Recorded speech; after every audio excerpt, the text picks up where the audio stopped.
کہ جو توحید کو مجروح کر دے.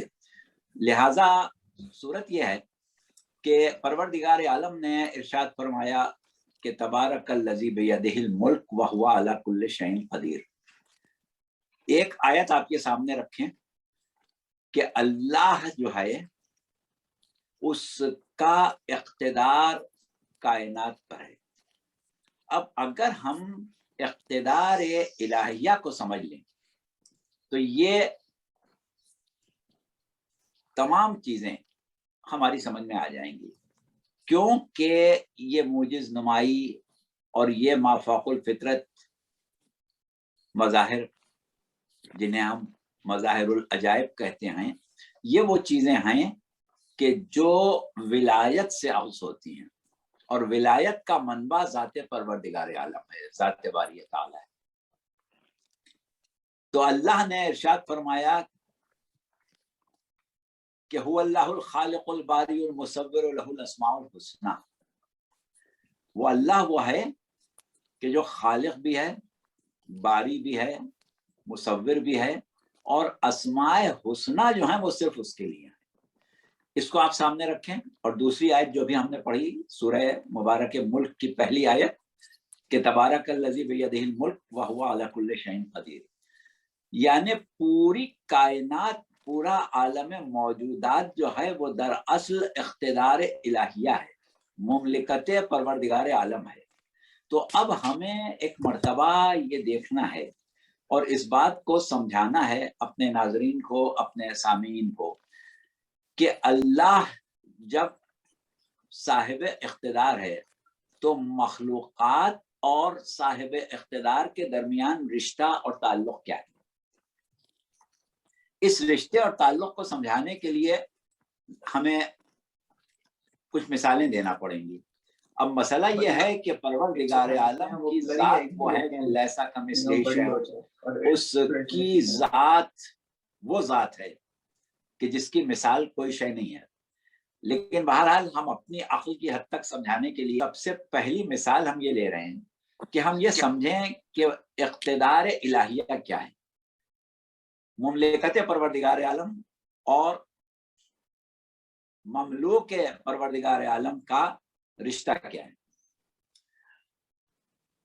ہم جانتے ہیں کہ پروردگار عالم نے ہمیں اس چیز کی طرف متوجہ کیا ہے کہ ان فی خلق السماوات والارض واختلاف اللیل والنہار لآیات لأولی الالباب، کہ بے شک زمین و آسمان کی خلقت اور رات و دن کے آنے جانے میں اللہ کی بہت سی نشانیاں ہیں جو صرف صاحبان عقل کے لیے. اسی طریقے سے سورہ روم میں ارشاد فرمایا کہ وَقَالَ الَّذِينَ أُوتُوا الْعِلْمَ وَالْإِيمَانَ لَقَدْ لَبِثْتُمْ فِي كِتَابِ اللَّهِ إِلَى يَوْمِ الْبَعْثِ، کہ وہ لوگ روز حشر جنہیں اللہ نے علم اور ایمان دیا ہے یہ کہیں گے کہ تم آج تک، روز قیامت تک، روز بعثت تک، جس دن تمہیں اٹھا کے کھڑا کیا گیا ہے تمہاری قبروں سے، تم اللہ کی کتاب میں رہے.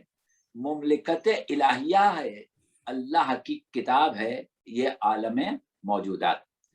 تو دیکھیے ہم ایک مثال دے رہے ہیں کہ آپ سمجھ لیں کہ آپ کے سامنے ایک سولر سسٹم ہے، نظام شمسی ہے. اس نظام شمسی میں صورت کیا ہوتی ہے کہ ایک سورج ہوتا ہے. کائنات میں اربوں نظام ہے شمسی ہیں، ہم صرف ایک نظام شمسی کی مثال لے رہے ہیں کہ ایک سورج ہے اور اس کے گرد کچھ سیارے ہیں، سیاروں کے گرد کچھ چاند ہیں، کچھ اجرام فلکی ہیں کہ جن کا تعلق اس نظام شمسی سے ہے. اب صورت یہ ہوتی ہے کہ اگر ہم پورے نظام شمسی میں موجود اجرام کو وزن کر لیں اور سورج کا وزن کریں تو سورج کا وزن جو ہے اس کے مقابلے میں تمام اجرام فلکی جو اس نظام شمسی میں ہیں اس کا وزن نہ ہونے کے برابر ہے. یعنی پورا نظام شمسی جو ہے وہ دراصل سورج کا وزن ہے، اور نظام شمسی کے تمام سیارے صرف اپنے مقام پر، اپنی حیات پر، اپنی فعالیت پر، اپنی ان تمام صفات پر کہ جو ان میں موجود ہیں، ان میں توانائی ہے، ان میں نور ہے، ان میں حرکت ہے، ان میں حرارت ہے، ان میں فعالیت ہے، یہ سب کچھ جو ہے وہ اس لیے ہے کہ ان کا تعلق سورج سے ہے۔ اگر ایک لمحے کے لیے سورج سے ان کو الگ کر دیا جائے، وہ تعلق منقطع کر دیا جائے جو سورج اور سیارے کے درمیان میں ہے، وہ تعلق منقطع کر دیا جائے جو چاند اور سورج کے درمیان ہے، وہ تعلق منقطع کر دیا جائے جو کسی بھی جرم فلکی اس نظام شمسی کا ہے اور اس سورج کے درمیان ہے، تو وہ فنا ہو جائے۔ یعنی پورے نظام شمسی میں موجود تمام اجرام فلکی جو ہیں، ان کی بقا، ان کی فعالیت، ان کی حیات، ان کی توانائی، ان کی طاقت، ہر شے جو ہے اس کا دار و مدار سورج پر ہے۔ اگر سورج سے ان کو الگ کر لیا جائے تو وہ مردہ ہو جائیں، غیر فعال ہو جائیں۔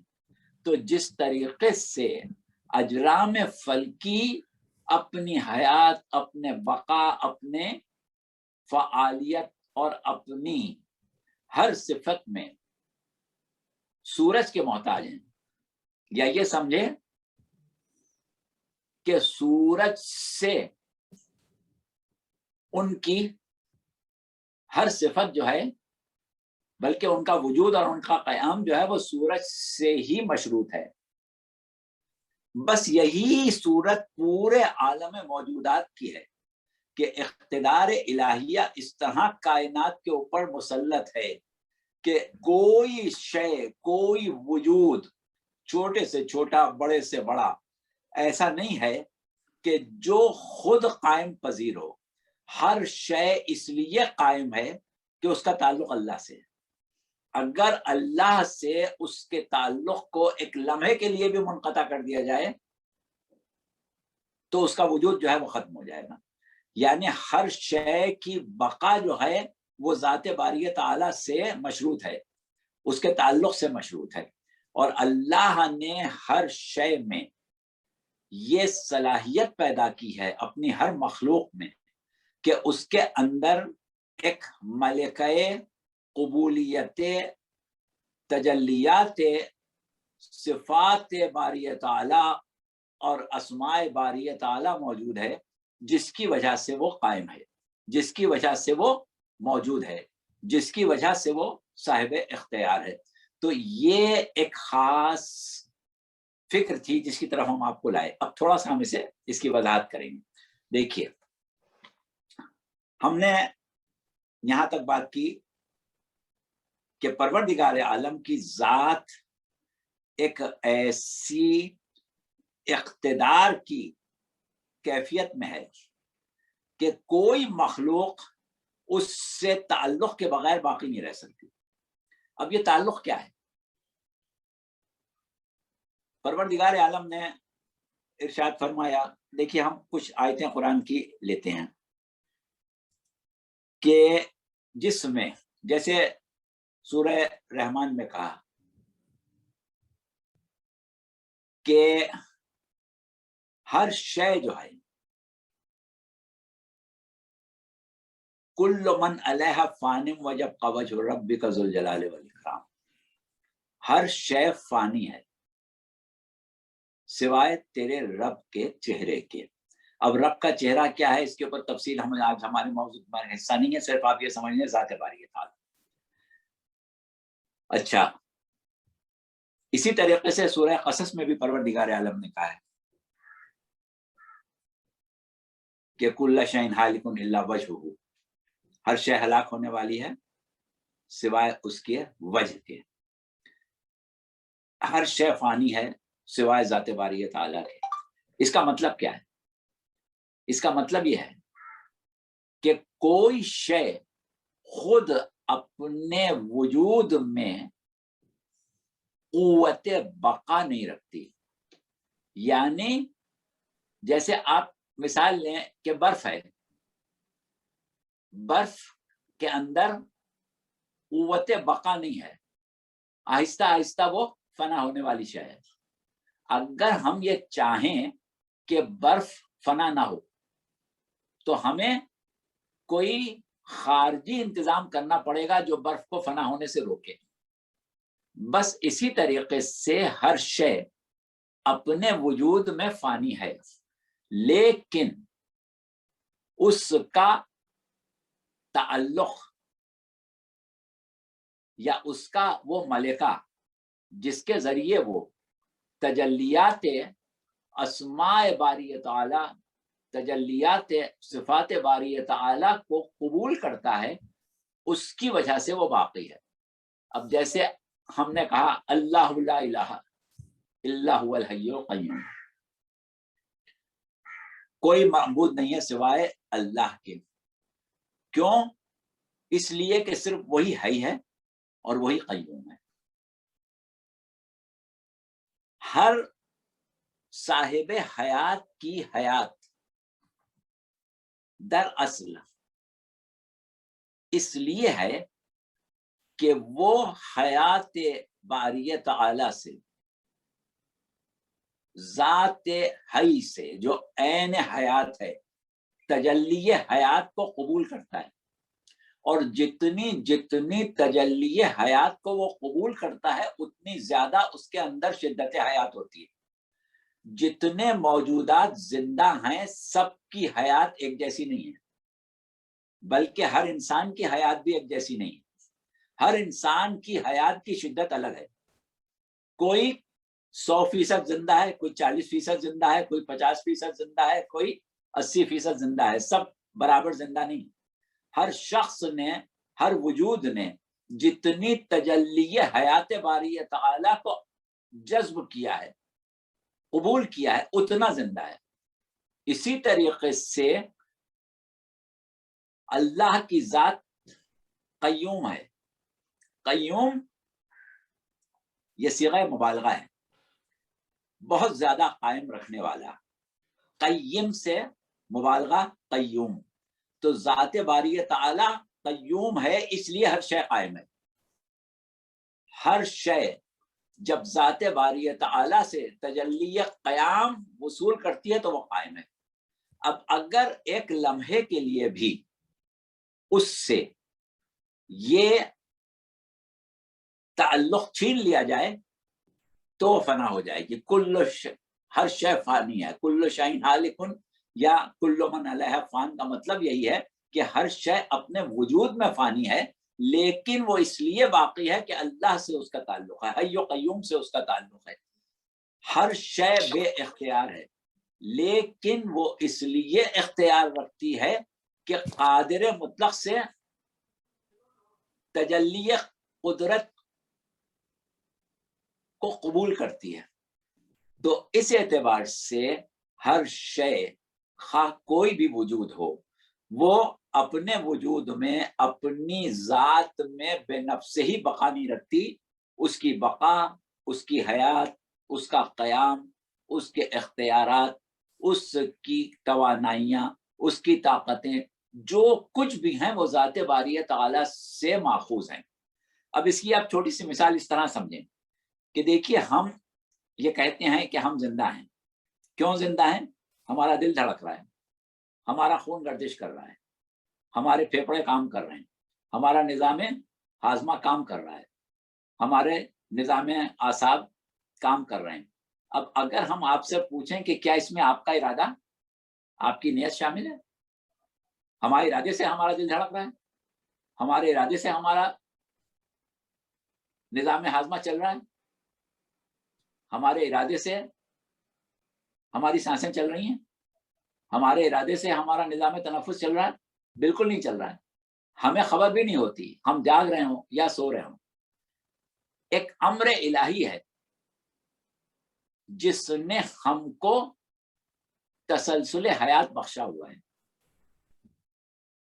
اب ہوتا یہ ہے کہ جیسا کہ ابھی ہم نے کہا کہ ہم جس حد تک ذات باری تعالی سے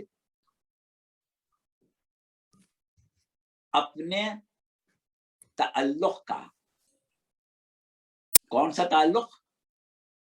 وہ تعلق کہ جو ہمارے اندر ملکہ قبولیت تجلیات اسماء و صفات باری تعالی ہیں، اس میں اضافہ کریں اگر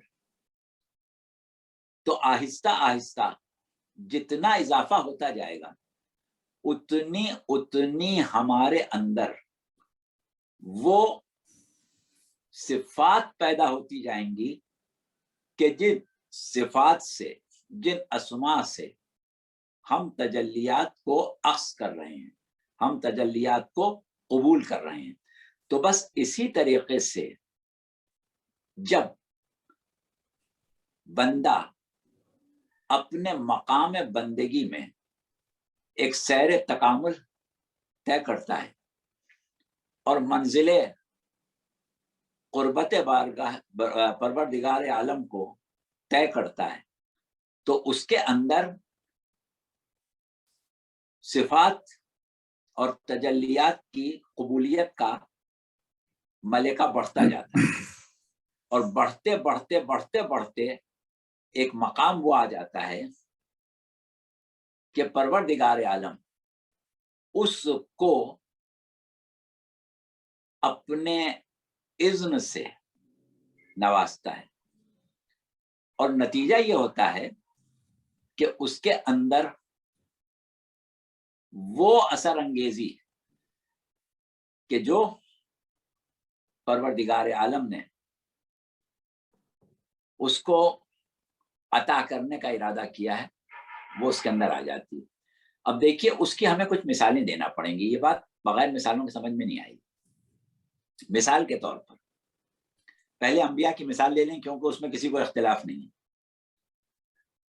انبیاء علیہم السلام کی جو حیات ہے اس کے اوپر جب ہم توجہ دیتے ہیں تو مثال کے طور پر ایک مثال لے لیں جناب ابراہیم کی. جناب ابراہیم نے پروردگار عالم سے یہ سوال کیا کہ پروردگار میں دیکھنا چاہتا ہوں کہ تو مردوں کو کیسے زندہ کرتا ہے. تو پروردگار عالم نے کہا کہ کیا تمہیں شک ہے؟ تو کہا ہرگز نہیں، کوئی شک نہیں ہے. لیطمئن قلبی، مجھے اپنے قلب کا ایک اطمینان چاہیے.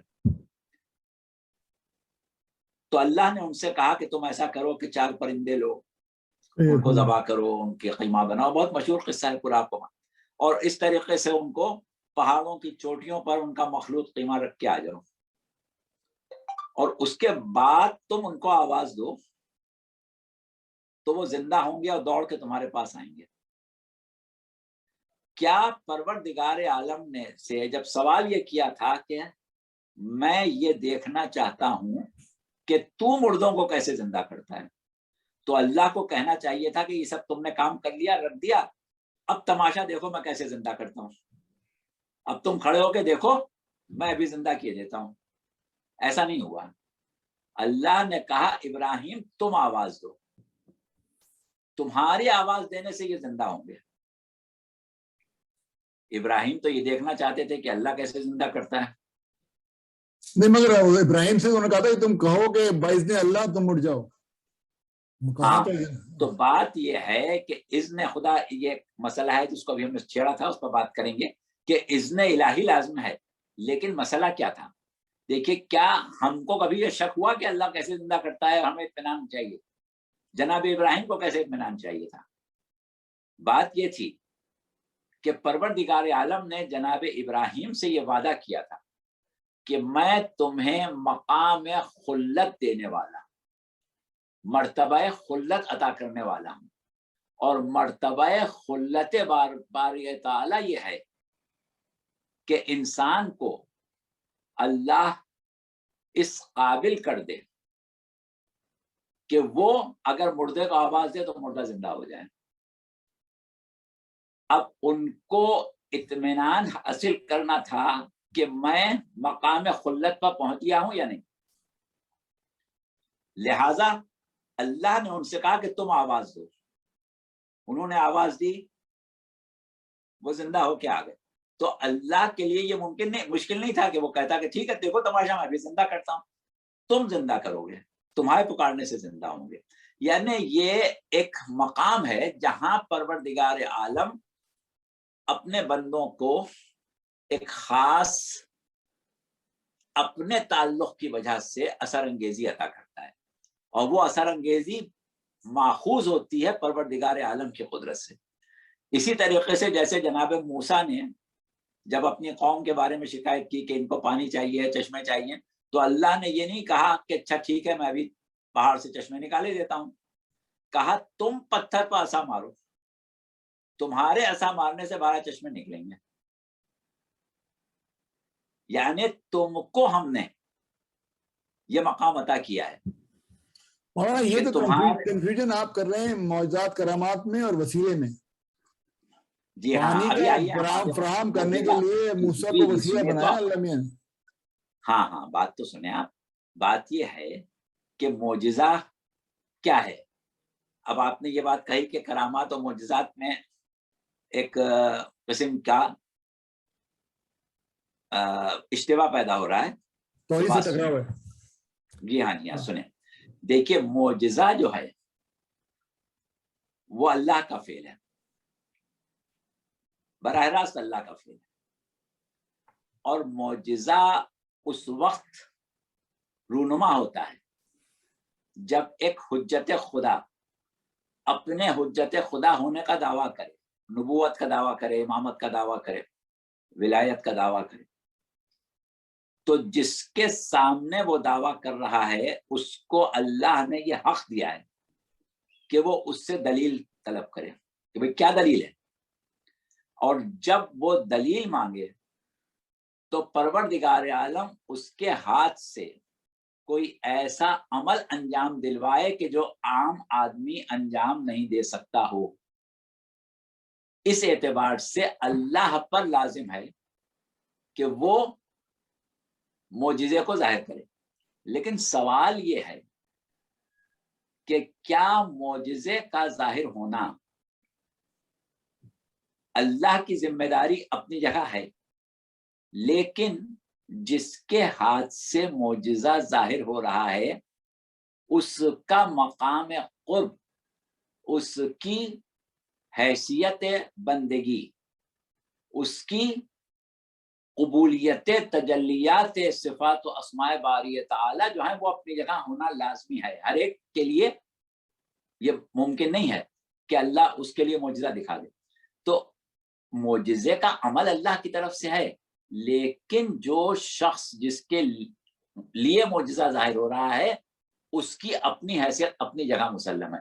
اب ہم لفظ معجزہ جب استعمال کرتے ہیں تو اس معنوں میں استعمال کرتے ہیں کہ وہ دلیل بن جائے اس کی نبوت کی، اس کے دعوے کی، لیکن یہ جو ہم مثال حضرت ابراہیم کی دے رہے ہیں یہ حضرت ابراہیم نے لوگوں کے سامنے پیش نہیں کیا ہے، اپنی نبوت کی دلیل میں نہیں پیش کیا۔ یہ واقعہ اس طریقے سے ہے کہ اللہ نے حضرت ابراہیم کو وہ مقام قرب عطا کیا کہ اب حضرت ابراہیم کے لیے مردے کو آواز دینے سے اس کا زندہ ہونا جو ہے وہ ممکن ہو گیا۔ یا مثال کے طور پر جناب ابراہیم ہیں، انہوں نے خانہ کعبہ تعمیر کر دیا، اب اللہ ان سے کہہ رہا ہے وَأَذِّن فِي النَّاسِ بِالْحَجِّ، لوگوں کو حج کے لیے آواز دو۔ اب وہاں تو لوگ کوئی ہیں نہیں، دور دور تک لق و دق صحرا ہے، پہاڑ ہیں، انسان کیا حیوان بھی نہیں ہے، درخت بھی نہیں ہے، جھاڑیاں جھنڈیاں بھی نہیں ہیں، اور اللہ کہہ رہا ہے تم لوگوں کو آواز دو، تو لوگ کیسے سنیں گے، وہاں تو لوگ ہیں نہیں۔ اس کی وجہ یہی ہے کہ انی جاعلک للناس اماما، میں نے تمہیں لوگوں کا امام بنایا، لہٰذا اب تمہارے اور لوگوں کے درمیان ایک ایسا رابطہ ہے کہ لوگ وہاں ہوں یا نہ ہوں، تمہاری آواز اور لوگ ان دونوں کے درمیان تعلق ہے۔ تو اس طریقے سے پروردگار عالم نے جیسے حضرت موسیٰ سے کہا کہ تم عصا مارو دریا پھٹ جائے گا، تو یہ اللہ خود ہی پھاڑ دیتا دریا، حضرت موسیٰ سے عصا اس کے اوپر مارنے کی کیا ضرورت تھی؟ یا جناب مریم سے کہا کہ تم درخت کو ہلاؤ تازہ خرمے تمہاری گود میں آ کے گریں گے، تو اللہ ویسے ہی گرا دیتا۔ جناب مریم کے ہلانے کی کیا ضرورت؟ تو مسئلہ کہنے کا یہ ہے کہ یہ قوت اور یہ اختیار جو پروردگار عالم کی قربت سے، اس سے تجلیات اسماء و صفات کو قبول کرنے سے بندے میں پیدا ہوتی ہیں، وہی کرامات کی شکل یا معجزات کی شکل اختیار کرتی ہیں۔ اب اس طریقے سے بہت سی ایسی جی میں ایک سوال کر لوں آپ سے۔ ایک تو آپ نے جو مثال دی نا وہ نظام شمسی کی کہ سورج کی قوت سے سب چل رہے ہیں، تو وہ چاند جو ہے وہ تو بہت اتنے ہزاروں سال سے برخورداری کا مظاہرہ کر رہا ہے اور اپنے مدار میں چلے جا رہا ہے، لیکن وہ گرمی تو نہیں دے سکتا نا؟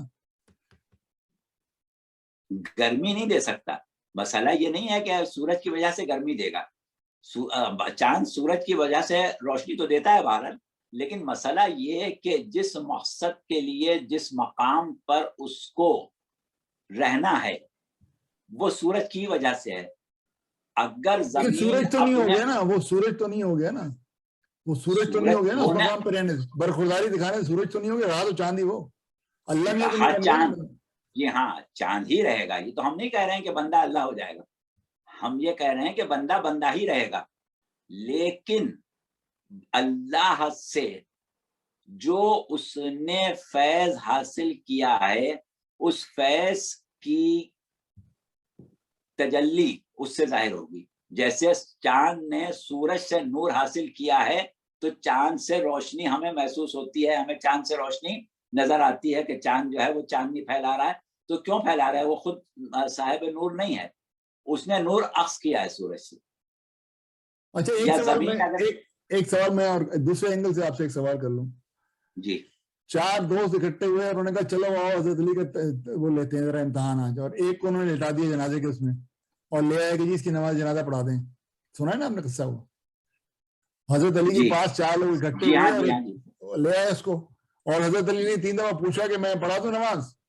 تو انہوں نے کہا ہاں پڑھا دیں۔ جب انہوں نے نماز پڑھا دی وہ انہوں نے پاؤں مارے، وہ اٹھا نہیں وہ، تو حضرت علی نے کہا کہ اب یہ قیامت کے دن بھی میرے کہے بغیر نہیں اٹھے گا۔ اب میں اگر وہاں کھڑا ہوئے محمد اکبر ہے، وہ دیکھیں گے یہ بندہ تو ایسے، تو کہیں وہ یہی خدا ہے یار، خدا تو نظر ہی نہیں آتا، یہی خدا ہے جس نے مار دیا بندے کو لیٹے لیٹے۔ بات یہ ہے اب مجھے آپ کس طرح کنوینس کریں گے کہ یہ خدا نہیں ہے علی جو ہے؟ جی ہاں، یہ بہت اچھی بات آپ نے کہی، وہی مسئلہ ہے آئی ڈونٹ مائنڈ، کہ لیکن اگر ہم ثابت کریں ایک مرتبہ توحید کے اوپر مکمل طور سے ایمان رکھ لیں تب جا کے کہیں ہمیں ولایت سمجھ میں آئے گی۔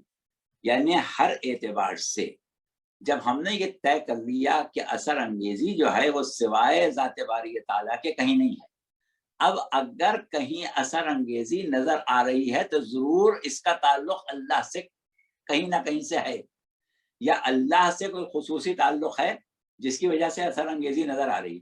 اب مثال کے طور پر ہم نے ایک اتنی بڑی چیز کو سامنے رکھا، تھوڑی دیر کے لیے چھوٹی چیز ابھی ہم نے مثال دی آپ کو کہ ہم زندہ ہیں، ہمارے نظام کام کر رہے ہیں، تو کیا ہم یہ کہہ سکتے ہیں کہ ہم خود ہی اس کو چلا رہے ہیں یا ہم خود ہی اس کے ذمہ دار ہیں یا ہمارے ارادے سے ہو رہا ہے؟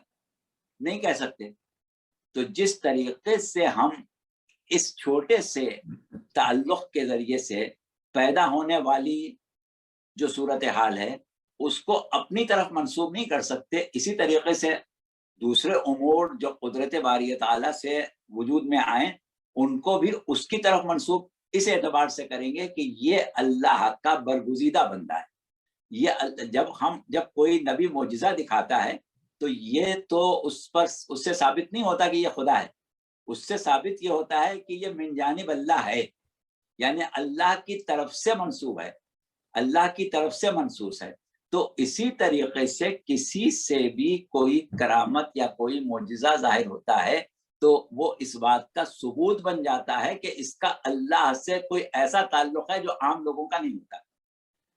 یعنی کرامت، معجزہ، جو چیز جس سے ظاہر ہوگی یہ تب ثابت ہو جائے گا کہ اس کا اللہ سے کوئی ایسا تعلق ہے جو دوسروں کا اللہ سے اتنا تعلق نہیں ہے جتنا اس کا ہے، جتنی قربت اس کو حاصل ہے، جتنی رسوخیت بارگاہ خدا بندی میں اس کو حاصل ہے، جتنا اللہ سے اس کا مضبوط رشتہ ہے اتنا دوسرے کا نہیں ہے. یہ ثابت ہوگا, یہ نہیں ہوگا کہ یہ خود خدا ہے. اچھا اب ایک میری بات سنیے, یہ جو معجزات اور کرامات ہیں اور جو برگزیدہ بندوں کو اور ہمارے ائمہ کو دی ہیں اللہ میاں نے, اس کی حدود و قیود کس طرح متعین ہوئی ہیں کہ کہاں تک وہ معجزہ کرامات دکھا سکتے ہیں اور کہاں تک معجزہ کرامات نہیں دکھا سکتے؟ وہ دیکھیے معجزات اور کرامات وہ کہاں تک دکھا سکتے ہیں, اس سے آپ کا کیا اپنے فائدے کے لیے استعمال کر سکتے ہیں کہ نہیں کر سکتے, اور کیوں نہیں کر سکتے بھائی؟ جب دنیا مصیبت پڑی ہوئی ہے تو کیوں نہ کر لیں؟ ہاں دیکھیے یہ ایک بات آپ کی ہوئی کہ اپنے فائدے کے لیے استعمال کر سکتے ہیں یا نہیں. تو دیکھیے صورت کیا ہے کہ یہ بندگان خدا دراصل اس لیے دنیا میں آئے ہیں, یا یہ سمجھیں کہ دنیا میں ان کی ذمہ داری یہ ہے کہ یہ عوام الناس کے سامنے ایک ایسا نمونہ بندگی پروردگار عالم دکھائیں, وہ ایمان, وہ یقین, وہ صبر, وہ استقلال, وہ ایثار, وہ قربانی, وہ جذبات بندگی, وہ مقام اطاعت کر کے دکھائیں کہ لوگوں کے لیے مثال بن جائیں. اب اگر وہ اپنی ذات کے لیے مافوق الفطرت قوتوں کو استعمال کرنے لگیں تو لوگ یہ کہیں گے کہ بھائی ان کے پاس جو طاقت ہے وہ تو ہمارے پاس ہے ہی نہیں, ہم کیسے ان کا اتباع کر سکتے ہیں, ہم کیسے ان کو اپنا مثالی نمونہ سمجھ سکتے ہیں. اس اعتبار سے ان کے لیے عام حالات میں, عام زندگی میں یہ چیز مناسب نہیں ہے کہ وہ اس قوت الہیہ کو, اس صلاحیت ظہور عجائبات کو اپنے ذاتی مفادات کے لیے استعمال کریں. ہاں بعض مواقع ایسے ہوتے ہیں کہ جہاں پر وہ استعمال کرتے ہیں, جیسے مثال کے طور پر مشہور واقعہ ہے امیر المومنین علیہ السلام کا کہ آپ انتہائی سوکھی ہوئی جو کی روٹی توڑنا چاہ رہے ہیں, وہ ہاتھ سے ٹوٹ نہیں رہی ہے, گھٹنے توڑ ہیں جی. تو کسی نے یہ کہا کہ یا علی آپ کے ہاتھ سے یہ روٹی نہیں ٹوٹ رہی ہے, کیا در خیبر اسی ہاتھ سے اکھاڑ لیا تھا؟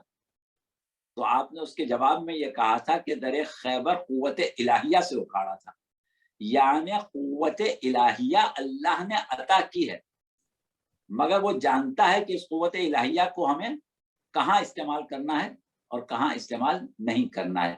لیکن اس کے باوجود ہم یہ دیکھتے ہیں کہ بعض اوقات انبیاء علیہ السلام نے, ائمہ اہل بیت نے, پیغمبر اسلام صلی اللہ علیہ وآلہ وسلم نے اس طریقے سے اپنی کرامت کو استعمال کیا. جیسے مثال کے طور پر شب ہجرت, جب تمام قبائل سے 40 افراد قتل کے لیے جمع کر لیے گئے تھے اور انہوں نے رسول کے گھر کا محاصرہ کر لیا تھا اور یہ طے کر لیا تھا کہ آج ان کو زندہ نہیں چھوڑیں گے, اس وقت رسول اللہ گھر سے ان کے محاصرے کے درمیان سے نکل کے گئے, انہوں نے نہیں دیکھا. یہ آپ کی کرامت تھی جو آپ نے وہاں استعمال کی. یا آج ہمارے زمانے کا امام اگر غائب ہے تو ظاہر ہے اس لیے غائب ہے کہ اس کی جان خطرے میں ہے, اگر وہ ظاہر ہو جائے تو زندہ نہیں چھوڑا جائے گا. تو اس اعتبار سے ہمارے پاس اگر ہم تاریخ ائمہ اٹھا کے دیکھیں, تاریخ انبیاء اٹھا کے دیکھیں, تو بہت سے ایسے مواقع ملتے ہیں کہ جہاں پر امام نے اپنے روب امامت کو استعمال کیا ہے. ایک موقع تھا کربلا کے بعد جب امام سجاد علیہ السلام کو گرفتار کیا جا رہا تھا, تو آپ نے اس سے یہ کہا تھا کہ کیا تو مجھے گرفتار کرنا چاہتا ہے؟ تو اس کے اوپر ایسا روک طاری ہوا, اس نے کہا نہیں. اس کے بعد ہم یہ کہہ رہے ہیں کہ صورت یہ ہوئی کہ ایک مرتبہ امام جب دربار مامون میں جاتے تھے تو جہاں سے دروازے سے گزرنا ہوتا تھا وہاں پردے پڑے ہوئے تھے اور 2 دربان بیٹھے ہوتے تھے جو پردے ہٹاتے تھے. امام رضا ہاں جو بھی آنے جانے والا ہے اس کے لیے پردے ہٹاتے تھے. تو کیونکہ بنی عباس اور ان کے ہواخوار نہیں چاہتے تھے کہ کسی بنی ہاشم کو یہ عزت اور مقام دیا جائے، لہذا انہوں نے یہ طے کیا کہ کل ہم یہ کریں گے کہ پردے نہیں ہٹائیں گے. لیکن جب امام آئے تو انہوں نے پردے ہٹا دیا. جب ان سے پوچھا گیا کہ بھائی پردے کیوں ہٹائے تو کہنے لگے یہ ہمیں نہیں معلوم ہم نے کیوں ہٹایا، ارادہ تو یہی تھا کہ نہیں ہٹائیں گے. تو اس قسم کے واقعات بعض اوقات پیش آئے ہیں، لیکن کیونکہ امام کا کام لوگوں کے لیے نمونہ عمل بننا ہے، نمونہ حیات بننا ہے، لہٰذا اگر وہ اس میں عام زندگی میں استعمال کرنا شروع کر دیں گے تو لوگوں کے لیے نمونہ نہیں بن سکیں گے. نہیں مولانا میری بات سنیں نا، یہ تو بہت کنفیوژن آپ نے کریٹ کر دیا نا، معجزے کے استعمال اور نہ استعمال، کہاں استعمال کرنا ہے کہاں نہیں استعمال کرنا. اب آپ نے معجزہ اپنے اختیار میں صحیح حق پہ ہوتے ہوئے استعمال نہیں کیا، اور 1400 سال سے بنو امیہ کی حکومت ہے اسلام اس کے اوپر، دین اسلام کے اوپر. آپ نے میں اپنے لیے استعمال نہیں کروں گا معجزہ، اور بیڑا گرک ہو گیا 1400 سال سے اسلام کا. یہ مطلب مجھے بتایا نا کاسٹ بینیفٹ دیکھا جائے گا نا کہ نہیں دیکھا جائے گا؟ نہیں، معجزات کیا استعمال کریں، وہاں پر کیا معجزہ استعمال کریں؟ معجزہ نہ استعمال کریں. خیبر کو اکھاڑ لیا ہے نا تو اس کو مارنے دیں. ان کو وہ گئے معاویہ کے پاس پہنچ گئے، وہ 2 نیزے کا فاصلہ ان کو بلا لیا وہاں سے واپس صفین میں.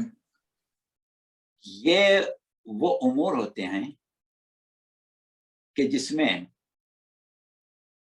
بندوں کی آزمائش ہوتی ہے، اور پروردگار عالم نے سورہ عنکبوت میں خاص طور سے کہا ہے کہ کیا لوگوں نے یہ سمجھ لیا ہے کہ وہ کہیں گے کہ ہم ایمان لے آئے تو ہم ان کو چھوڑ دیں گے اور ان کو آزمائش میں نہیں ڈالیں گے؟ یقیناً ہم ان کو آزمائش میں ڈالیں گے.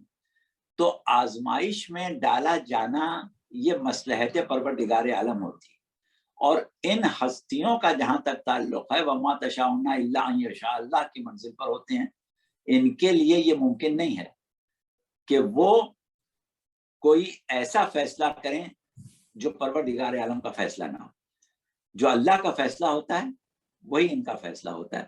تو اس اعتبار سے تو جیسا کہ گزشتہ نشستوں میں ہماری گفتگو ہو چکی کہ انبیاء کو قتل کیا گیا، انبیاء کی اولادوں کو قتل کیا گیا، انبیاء کو آروں سے چیرا گیا، انبیاء کو پتھروں سے مار مار کے ڈھانک دیا گیا. تو یہ سب کچھ جو ہے یہ اس لیے ہے کہ برگزیدان بارگاہ خداوندی جو ہیں وہ اپنے آپ کو ایک ایسی مثال بنا کے پیش کریں کہ ہم تمہارے اوپر اپنی کوئی ایسی طاقت استعمال نہیں کریں گے جو تمہارے پاس نہیں، لیکن ہمارا پیغام جو ہے اسے تم دل سے قبول کرو، نہ ہمارے خوف سے، ہمارے ڈر سے نہیں. اچھا اب میرے جو دماغ میں کنفیوژن وہ ہے نا کہ وہ کرامات اور معجزے کا استعمال کہاں ہونا ہے اور کہاں نہیں ہونا. شب عیدت تو رسول اللہ نے کر لیا اور نکل گئے، 40 سال تک، پھر 13 سال تک 23 سال تک وہ بھی رہے، پیغمبر بھی رہے، اس وقت تو انہوں نے کر لیا وہاں سے. میری بات سن لیجیے ایک منٹ. اب جنگ تبوک سے واپس آ رہے ہیں، 12 لوگوں نے ایک پتھر لڑکانے کی کوشش کری کہ اونٹنی جو ہے ان کی گر جائے، اس میں گڑے میں گر جائیں، کیونکہ وہ ظاہر قدیر کا قصہ ہو چکا تھا. تو اب آپ نے جو یہ معجزہ تو دکھا دیا کہ لائٹ چمکی اور ان 12 لوگوں کی شکلیں نظر آ گئی، اور حذیفہ یمنی سے کہہ بھی دیا کہ ان کی شکلیں یاد رکھنا. تو یہاں پہ معجزہ دکھا رہے ہیں، بھائی ان بندوں کو تو کم سے کم وقتوں میں دھکا دیتے پہاڑ کے اوپر سے.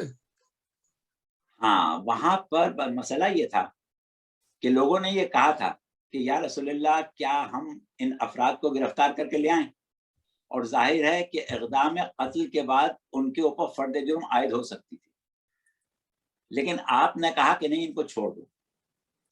اس کی وجہ یہ تھی کہ آپ نے جب لوگوں نے پوچھا کیوں چھوڑ دیں، تو آپ نے کہا کہ اگر ہم نے ان لوگوں کو قتل کیا تو ہمارے دشمن یہ کہیں گے کہ محمد نے اپنا کلمہ پڑھوایا، لوگوں سے اپنا دین منوایا، اور اس کے بعد جنہوں نے رسول کو مان لیا انہیں کو قتل کر دیا. اب بتائیں کہ 12 آدمیوں کو قتل کرنے سے تو یہ بات نہیں ہوتی. مقصد یہ تھا کہ یہ 12 تو سامنے ہیں، ان کے پیچھے بہت ہیں، ان کے جیسے ابھی بہت ہیں، ان 12 کو مارنے کا کوئی فائدہ نہیں ہوگا، اور اگر ان سب کو مارا گیا تو وہ اس وقت مناسب نہیں ہوگا، کیونکہ دنیا صرف کلمہ پڑھنے والے کو دیکھ رہی ہے، اس کو یہ نہیں معلوم کہ کس کے دل میں کیا ہے. تو نیا تھا کیس. دل کہاں سے بن رہا ہے. کوئی یہ بھی تو کہہ سکتا ہے نا کہ اس میں مفادن اللہ شامل تھے، 12 کے 12 کو چھوڑ دیا. جی یہ بھی تو دنیا کہہ سکتی ہے نا کہ فادر ان لا ان کی شامل تھے اپنے، تو 12 کے 12 کو چھوڑ دیا انہوں نے. ہاں کہنے کو کچھ بھی کہے، لیکن حقیقت جو تھی وہ یہی تھی، اور یہی وجہ ہے کہ امیر المومنین نے بھی جنگ نہیں کی، اس لیے کہ ان کو بھی معلوم تھا کہ اگر میں تلوار اٹھائی تو صرف سامنے کے چند لوگوں کو نہیں مارنا ہے، پھر بہتوں کو مارنا پڑے. صحیح، ٹھیک ہے. اچھا جو تو رسول اللہ نے مناسب یہ اب آپ آخری ذرا مختصر یہ بتا دیجیے اور سوال کرنے سے پہلے کہ یہ پھر تو معجزہ اور کرامات جو ہے یہ تو اللہ کی طرف سے نا، پھر یہ بندے کا تو کوئی وہ نہیں ہے دخل عمل، اس میں عمل دخل. دیکھیے بندے کا مقام ہے اللہ کی طرف سے اس معنوں میں ہے کہ اثر انگیزی جو ہے وہ اس نے اللہ سے اخذ کی، لیکن اثر انگیزی کو اخذ کرنا اس کا کمال ہے، ہر شخص نہیں کر سکتا.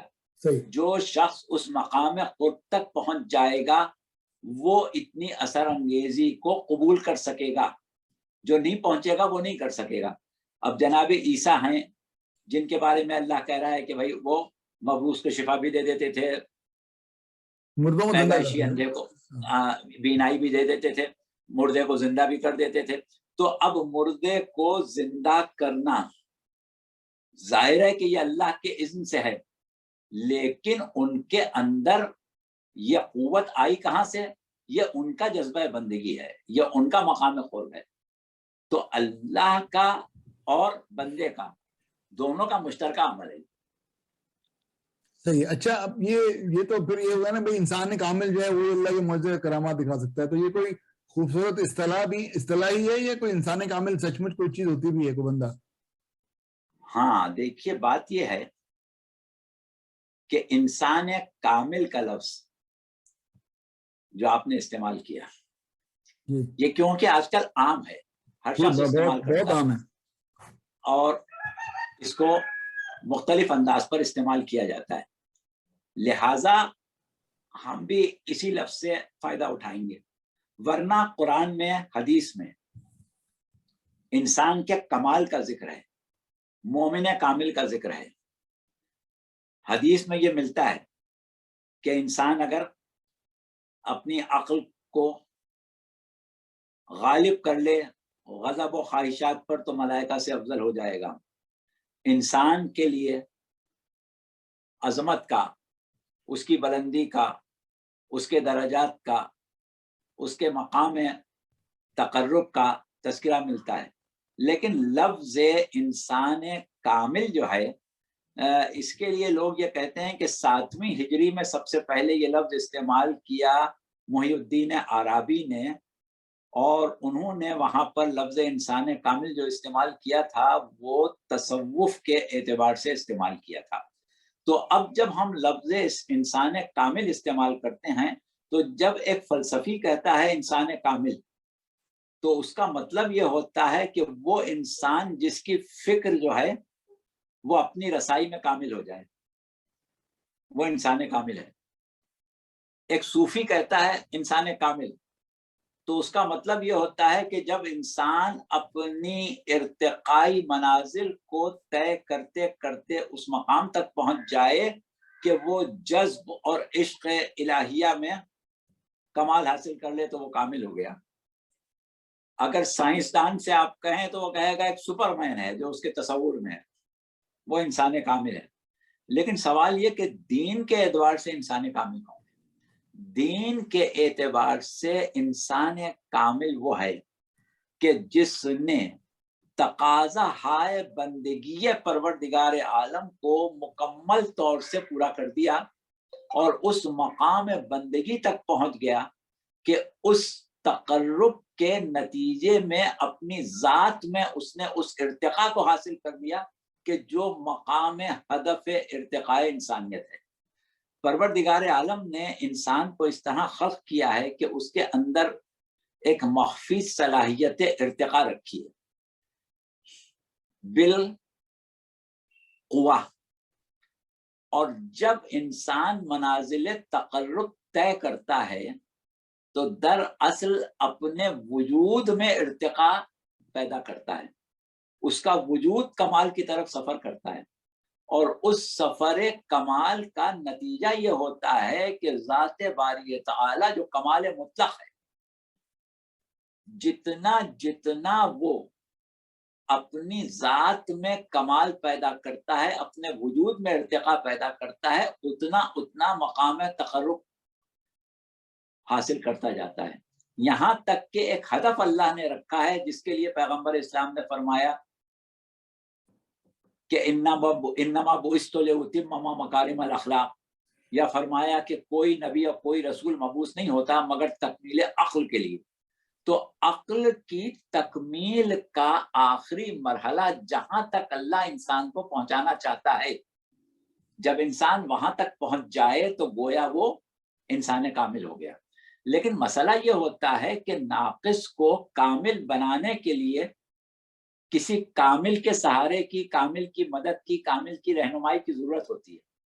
ایک شخص ایک فن نہیں جانتا، وہ چاہتا ہے کہ وہ فن سیکھ لے تو اس فن کے باہر سے ہی سیکھے گا۔ ایک علم نہیں جانتا تو اس علم کے ماہر سے ہی سیکھے گا۔ اب ایک انسان کمال کی منزلوں کو طے کرنا نہیں جانتا تو اس سے سیکھے گا جو طے کر چکا، جو اس مقام تک پہنچ چکا۔ تو اب ہوتا یہ ہے کہ پروردگار عالم نے پیغمبر اسلام صلی اللہ علیہ وآلہ وسلم کو جو مبعوث کیا تو فرمایا کہ هو الذی بعث فی الامین رسولا منہم یتلو علیہم آیاتہ ویزکیہم ویعلمہم الکتاب والحکمہ وان کانوا من قبل لفی ضلال مبین۔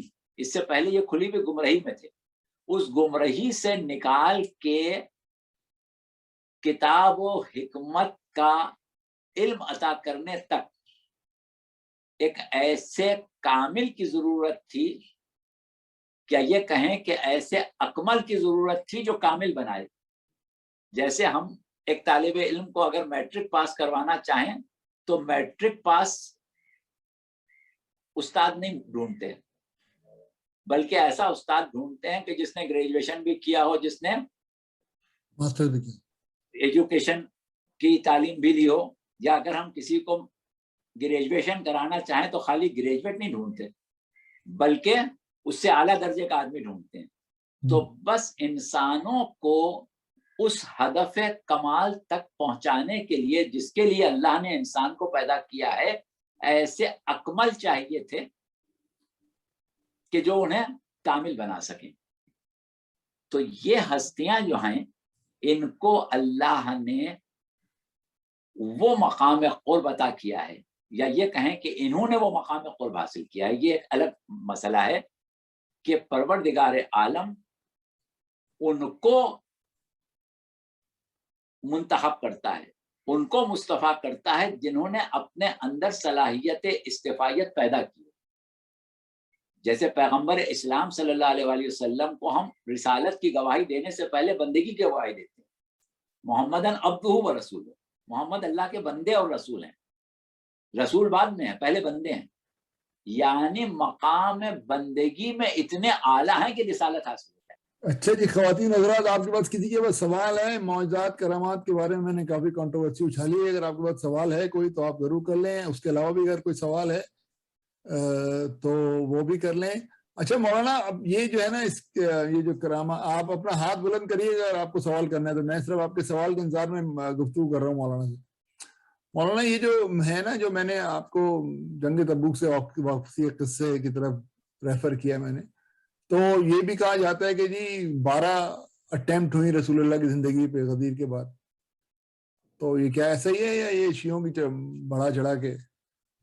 نہیں، بات یہ ہے کہ متعدد بار کوشش کی گئی، یہ تو اپنی جگہ صحیح ہے۔ اب یہ چیز جب ہم گنتی کی بات کرتے ہیں تو ظاہر ہے یہ ہمیں تاریخ سے لینا پڑتا ہے، اور تاریخ سے لینے کے لیے جن باتوں کے اوپر ہم مکمل طور سے بھروسہ کر سکیں انہی کو ہم قبول کرتے ہیں۔ تو 12 دفعہ ہو، 10 دفعہ ہو، 11 دفعہ ہو، یا 6 دفعہ ہو، یا 3 دفعہ ہو، یا 2 دفعہ ہو، بات تو بہرحال وہی ہے، فرق کوئی نہیں پڑتا اس سے، تعداد سے۔ صحیح۔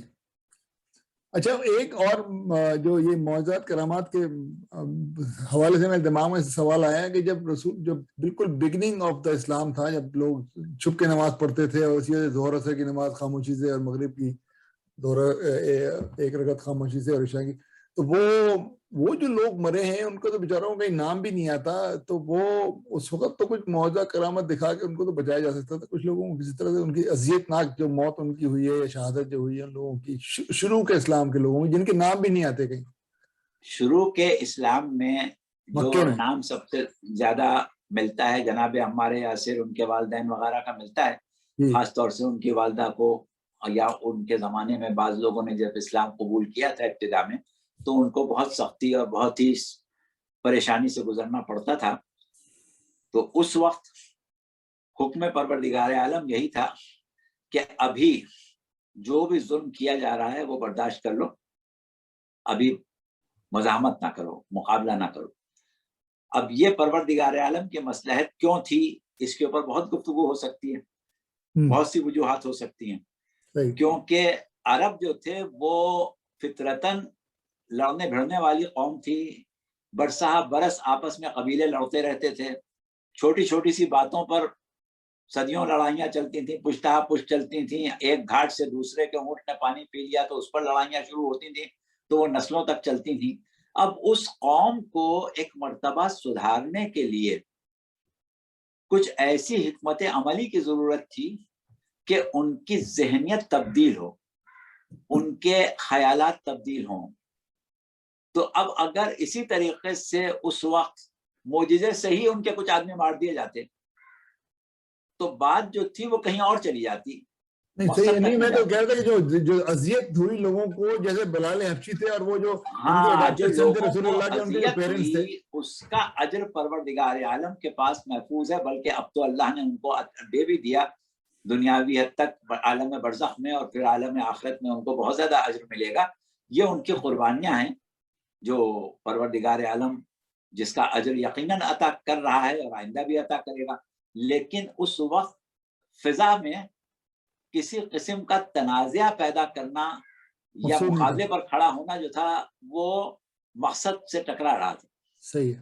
حیدر بھائی کا ہاتھ اٹھاؤ. جی حیدر بھائی بسم اللہ. جی السلام علیکم مولانا صاحب، بہت دن بعد آپ کی آواز بڑا اچھا لگا. محبت ہے آپ کی اللہ سے.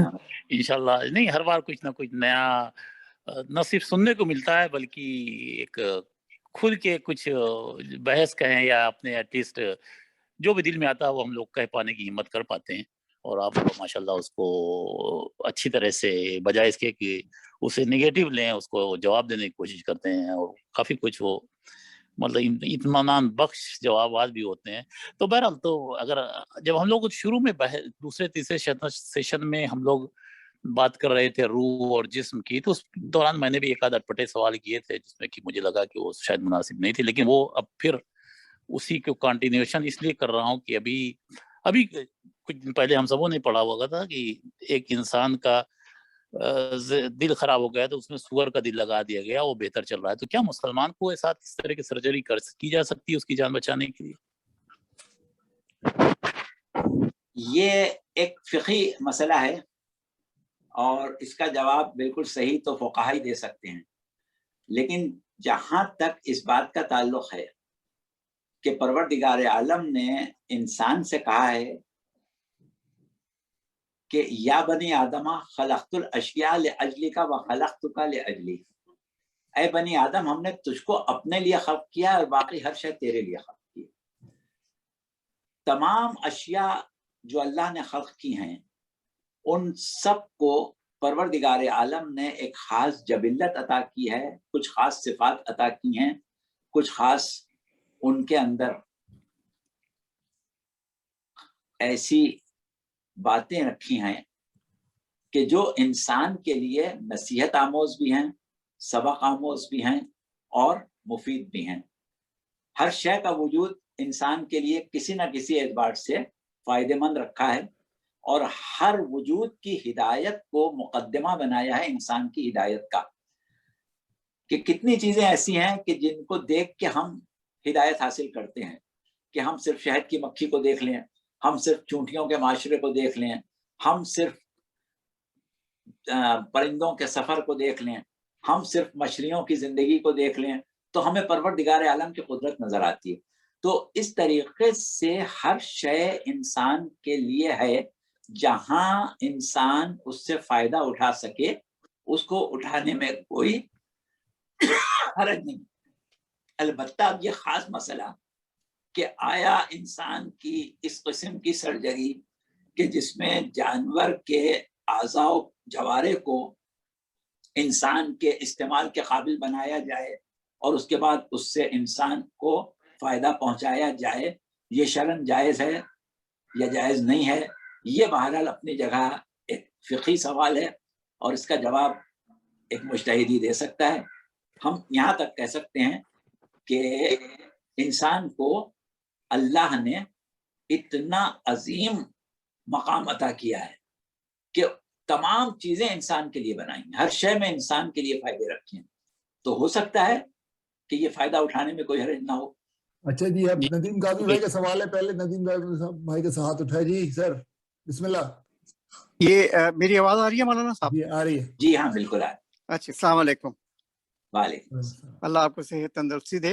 اچھا، میں حیدر بھائی کے سوال کو مزید آگے کرتا ہوں کہ جانور کا دل لگانا تو ٹھیک ہے، شاید جائز بھی ہو کچھ حالات پہ۔ یہ اسپیسیفکلی جو آج کل زیادہ بحث ہو رہی ہے اس پہ انٹرنیٹ پہ، وہ یہ ہے کہ سور جو کہ بالکل پلید سمجھتے ہیں، بلکہ کچھ لوگ کہتے ہیں کہ جو زبان پہ نام آ جائے تو 40 تک زبان نہیں پاک ہوتی، اس کا ایک دل لگانا انسان میں، اس بارے میں زیادہ سوالات اٹھ رہے ہیں۔ بات یہ ہے کہ جہاں تک جانور کے وجود کا تعلق ہے، ہر شے اللہ کی مخلوق ہے، چاہے وہ سور ہو چاہے کتا ہو، خلق تو اللہ ہی نے کیا ہے اس کو۔ ہم اس کو اس اعتبار سے ایک بری نظر سے دیکھتے ہیں کہ اس کا گوشت حرام ہے، اس کا وجود نجس ہے، اگر ہمارے جسم میں سے مس ہو جائے تو ہمیں جسم کو پاک کرنا پڑے گا۔ وہ سب چیزیں اپنی جگہ ہیں، لیکن بہرحال تخلیق اللہ کی ہی ہے، تو ہر شے کا اپنا ایک مقصد ہوتا ہے تخلیق کا۔ یہاں سے تو پھر سوال یہ پیدا ہوگا کہ اللہ نے سور کو پیدا ہی کیوں کیا، نہ پیدا کرتا، ایسا جانور کیوں پیدا کر دیا؟ تو ظاہر ہے کوئی مقصد تھا۔ یا کتا نجس ہے تو اللہ نے کیوں پیدا کر دیا؟ تو یہ وہ چیزیں ہوتی ہیں کہ یہ بالکل ایک الگ بحث ہوتی ہے کہ پروردگار عالم جس شے کو پیدا کرتا ہے اس کی کوئی مصلحت، کوئی وجہ، اور وہ وجہ بہرحال عالم انسانیت کی افادیت میں ہی ہوتی ہے، لیکن صورت یہ ہوتی ہے کہ اس کے مضر اثرات سے انسان کو دور رکھنے کے لیے اسے دور رکھنے کا حکم دیا گیا ہے۔ اب کتا، آپ جس معاشرے میں رہ رہے ہیں وہاں آپ دیکھتے ہیں کہ وہ گھر کا فرد ہوتا ہے، کوئی گھر کتے کے بغیر ہوتا ہی نہیں، لیکن ہمارے نظر میں وہ ایک نجس چیز ہے، تو ان کو اس کی افادیتیں جو نظر آ رہی ہیں وہ صرف افادیت کی حد تک دیکھ رہے ہیں، اس کی جو خرابیاں ہیں اس کا ان کو علم نہیں ہے ابھی۔ اب آگے چل کے سائنس ترقی کرے اور ان کو پتہ چلے کہ کتے کی قربت سے انسان کو کیا کیا خرابیاں پیدا ہو سکتی ہیں، تو شاید وہ سمجھ میں آ جائے۔ ہمیں بتا دیا گیا، اللہ نے مخبر صادق کے ذریعے خبر کر دی، لہٰذا ہم اس سے دور ہو گئے۔ آج کی دنیا میں اگر آہستہ آہستہ سائنس اتنی ترقی کرے اور لوگوں کو پتہ چل جائے کہ سور کے گوشت میں کیا ایسی چیز ہے جو انسان کے لیے مضر ہے، تو ظاہر ہے کل وہ بھی سور کو برا سمجھنے لگے گا، یا برا نہیں سمجھے گا تو کم سے کم اسے کھائے گا نہیں۔ تو یہ وہ چیزیں ہیں کہ یہ ایک الگ بحث رکھتی ہیں۔ بہرحال جانور تو جانور ہے۔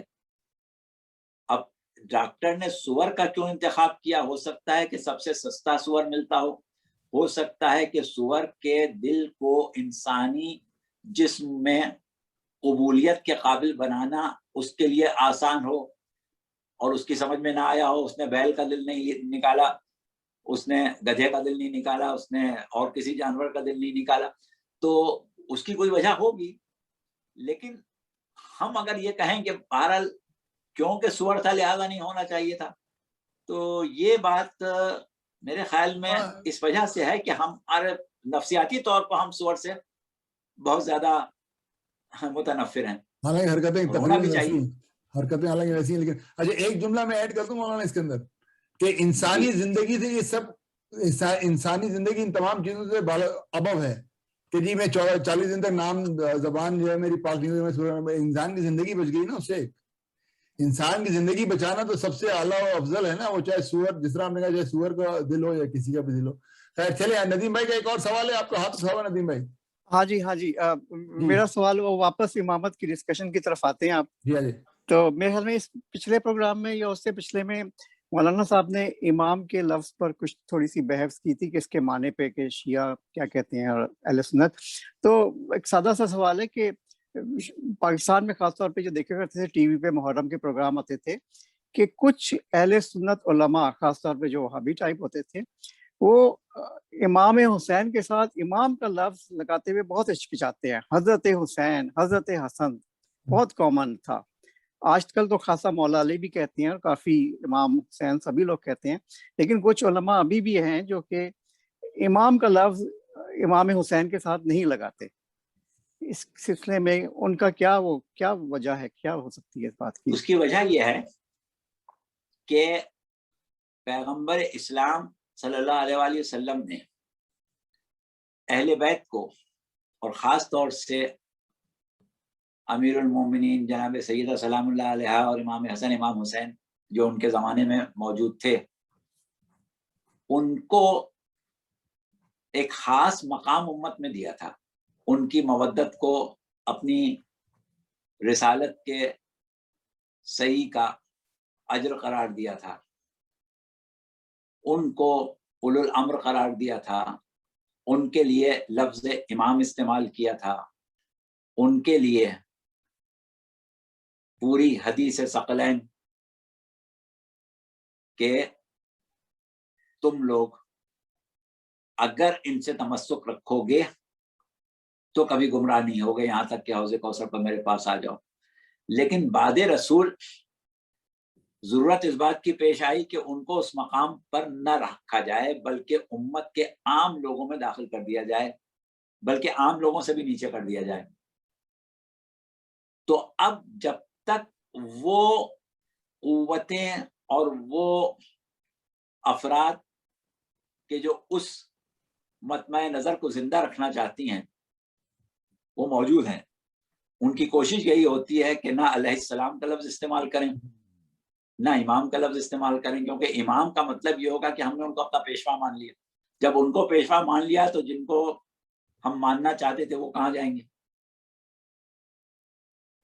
کسی نے غالباً مولانا مودودی صاحب سے پوچھا تھا کہ جب صحابہ کرام نے یزید کی بیعت کر لی تو پھر امام حسین کو کیا پڑی تھی، کیوں انہوں نے کی، انہیں کیا تکلیف تھی؟ تو شاید انہوں نے یہ جواب دیا تھا، پوری تفصیل ہمیں معلوم نہیں کہ آپ نے یہ تو پوچھا، یہ کیوں نہیں پوچھا کہ جب امام حسین نے نہیں کی تھی تو صحابہ نے کیوں کی. تو بہرحال مقصد یہی ہے کہ آپ ان کو نہ امام مانیں. امام مان لیں گے تو پھر جو انہوں نے کیا اس کے پیچھے چلنا پڑے گا نا. اگر آپ نے امام حسین کہہ دیا تو امام حسین نے بیعت نہیں کی تو آپ کون ہوتے ہیں بیعت کرنے والے؟ صحیح. لیکن جب آپ ان کو امام نہیں کہیں گے تو پھر ٹھیک ہے، امام نے نہیں کی، ہم نے تو کیا، ان کو بھی کر لینا چاہیے. صحیح. تو مقصد یہ کہ ان کو ان کے مقام سے گرانے کے لیے بات کی جاتی ہے. جی مولانا فرزانہ عالم صاحبہ کا سوال ایک ہے. جی میڈم. السلام علیکم اکبر مولانا صاحب، شکریہ بہت بہت سیشن کو کنٹینیو کرنے کا. پہلی چیز تو یہ کہ آپ نے مجھے ٹرانسپلانٹ کا جو کویشچن تھا اس کا بہت اچھا جواب دیا، بہت بہت شکریہ. ایکچولی وہ جو ڈاکٹر ہے ڈاکٹر محی الدین جس کی لیب میں یہ ساری ریسرچ ہوئی، اس سے بھی انٹرویو میں یہی کویشچن پوچھا گیا تھا. تو اس نے یہی کہا تھا جو اکبر نے کہا کہ ایک تو انسان کی زندگی سب سے زیادہ افضل ہے اس کو بچانا، اور دوسرا یہ کہ انہوں نے بھی بہت سارے فقہاء سے اور علماء دین سے مشورہ کیا تھا. انہوں نے یہی کہا کہ اگر اس سے انسانی زندگی بچ سکتی ہے تو ہر چیز جائز ہے. اور ایک وہ جو تھا کوشچن کہ صرف دل، سور ہی کا دل کیوں، تو وہ اس لیے کہ سور کے دل کے میک اپ میں اور انسان کے دل کے میک اپ میں صرف 2% کا فرق، وہ سب سے کلوز ہے انسانی دل سے، اس لیے انہوں نے کچھ جینز نکال کے یہ کر دیا. تو یہ بھی آپ نے کہا. اچھا سوال میرا یہ تھا کہ آپ نے